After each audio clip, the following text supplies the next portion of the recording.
we have more adult themes right now because this is the nicest thing I've seen in my entire life. IG4 Ready says, hey, ask them how big the expansion is, please. So, Luke, how big is the expansion?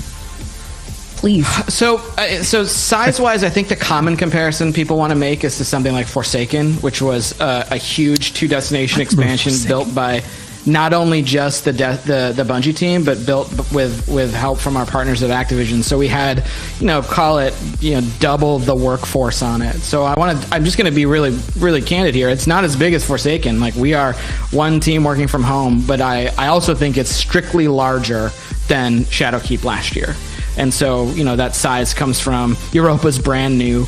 We built brand new subclasses with Stasis. We've got a bunch of cool toys for players to find and play with, and so it's definitely bigger than Shadowkeep. It's unlikely that the Bungie team will deliver something on the scope of Forsaken again with our timelines and our budget and staffing. Ooh boy.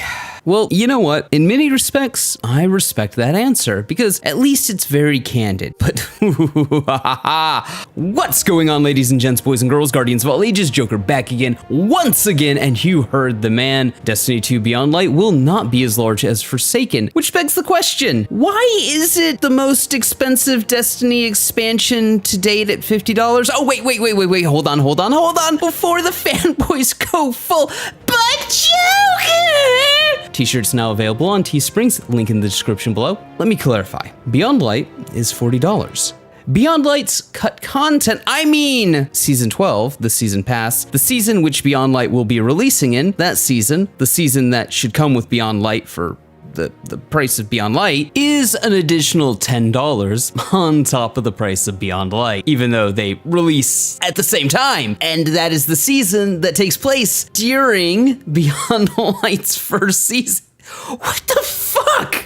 More so considering that, well, Shadowkeep was smaller, but also released with its season as, part of the bundle for buying the expansion. Gas, shock, horror, lightning crackle. A good deal? What? Bungie? Never. No, we have to nickel and dime everyone for everything at all times because fuck you. That's why. I'm just, and this is Zen, calm. So where was I? Oh yeah, I was talking about how Beyond Light is of course $40, but its cut content, Season Pass, is another $10, allowing Bungie to say that Beyond Light is $40, but charge $50 for everything that releases with Beyond Light on November 10th. This is in sharp contrast to Shadowkeep, which released as one package with Season of the Undying for $35.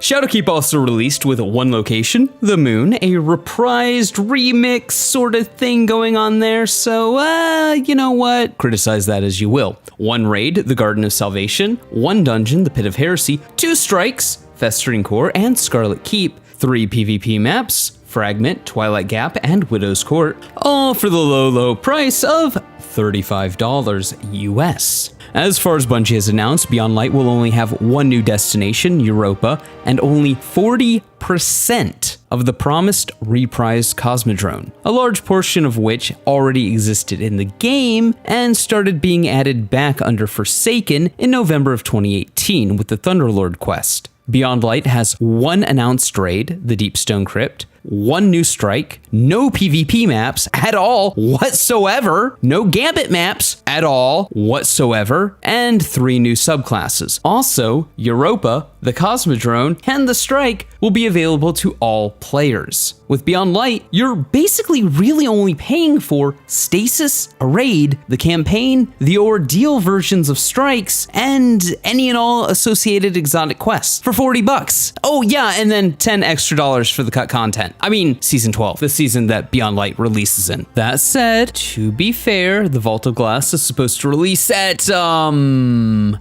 point this year? However, it doesn't look to be part of the current roadmap, and even if it was, this is a pretty abysmal offering for $40 when you compare it to the other $40 expansions. Like, I don't know, Taken King, which gave us the Dreadnought, one new raid, King's Fall, 4 new strikes, Echo Chamber, Fallen Saber, Shield Brothers, and the Sunless Cell, 8 new Crucible maps, Bannerfall, The Dungeons, Frontier, The Drifter, Sector 618, Crossroads, Memento, Vertigo, 3 new PvP game types, Mayhem Clash, Zone Control, and Rift, which everybody has been asking to come back since time in fucking memorial. Oh yeah, and new subclasses.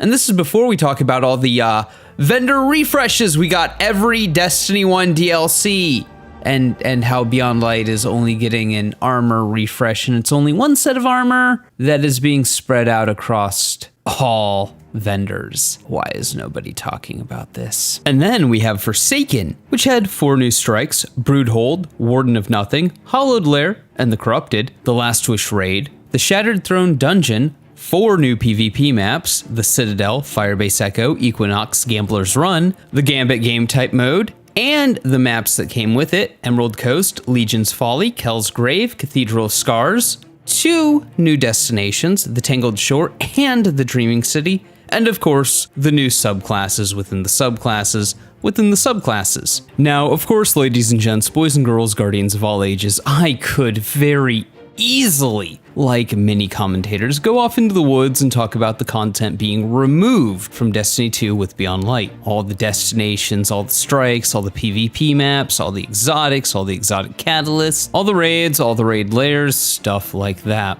But personally speaking, I don't think it's Beyond Light's responsibility to replace all that content one for one. What is Beyond Light's responsibility is to justify its price tag.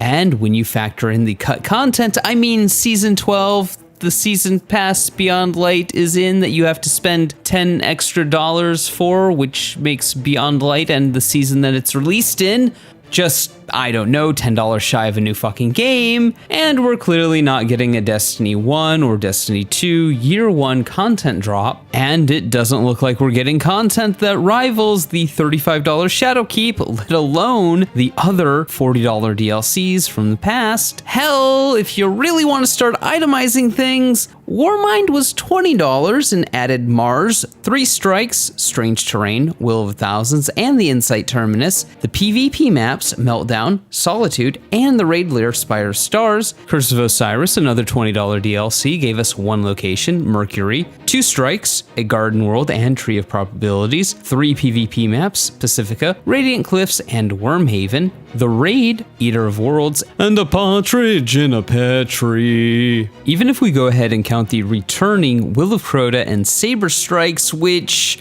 may or may not actually launch with Beyond Light, there's still some kind of nebulous shit going on with that. And also, need I remind anyone, it's not particularly fresh, new, out of the oven content. It's kind of, well, leftovers from 3 years ago. Destiny 2 Beyond Light is having trouble comparing with even $20 DLCs. Now, my point here isn't to dissuade anyone from buying Beyond Light. I will never, ever tell you what to do with your money. You want to blow $200 in the cash shop? Have at it, more power to you. What I'm demonstrating is that Bungie has yet to prove the value of Beyond Light, and this is something that I will consider heavily when reviewing the content. Now, could there be things that we don't know about? Duh, sure. Fuck, man, is that really even a question? Like, a whole, like, but okay, there could be things that we don't know about.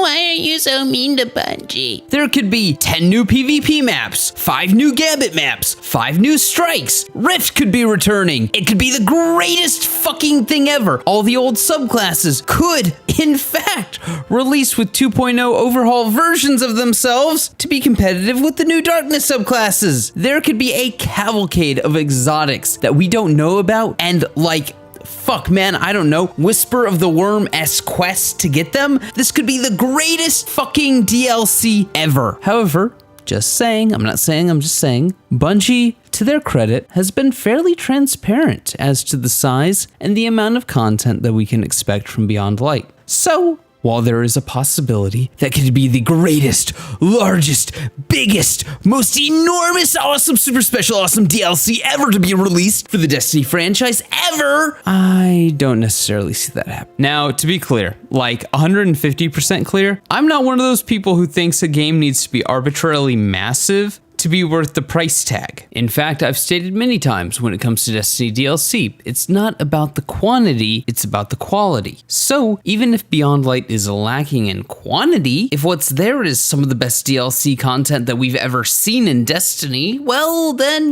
maybe, just maybe, it could justify the price tag in many people's eyes, mine included. The one thing Beyond Light can't be, however, is another Shadowkeep, but with even less sustainable content. Now, what do I mean by sustainable content? Well, in many ways, strikes, PvP maps, gambit maps are far more important than endgame content. This is the sort of content that makes up the bulk of the player experience. Like, you play a campaign, but you play it for like 4 or 5 hours, and it's not like you can really play it again unless you start on a new character. It's not sustainable content. But you know what is?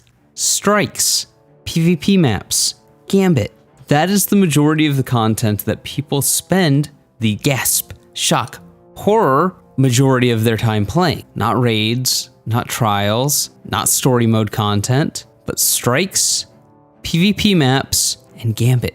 In my opinion, the sustained content, the strikes, the PvP maps, the Gambit maps are the most important content in the game. Next to loot, which is why we play the game. And then, yeah, sure, people want to play raids, people want to play trials, but like, that's low on the totem. And you're like, well, I can play all this other sustained content single player, but I really need a team to play trials or a raid. So a lot of people don't do it. That's not the most content that people play. What people do play is, as I said, and I'll say again, just to drive it home, strikes, PvP maps, and Gambit maps. And they do this for the loot. So the fact that there's not a complete and utter vendor refresh for these activities is honestly a fucking travesty. But hey, those are just my thoughts. Let me know yours in the comments below. Remember to like, but only if you did. Subscribe if you like my shenanigans. Feel free to donate to my Patreon if you're feeling particularly generous. Also, ladies and gents, boys and girls, guardians of all ages, you have been asking for it, and I have delivered. We now have t-shirts. There's a Butt Joker t-shirt and a Fridge Logic t-shirt. My favorite is the Fridge Logic t-shirt because that took a little more editing than the Butt Joker t-shirt. But, like I said, those are my thoughts. Let me know yours in the comments below, and like always, stay frosty.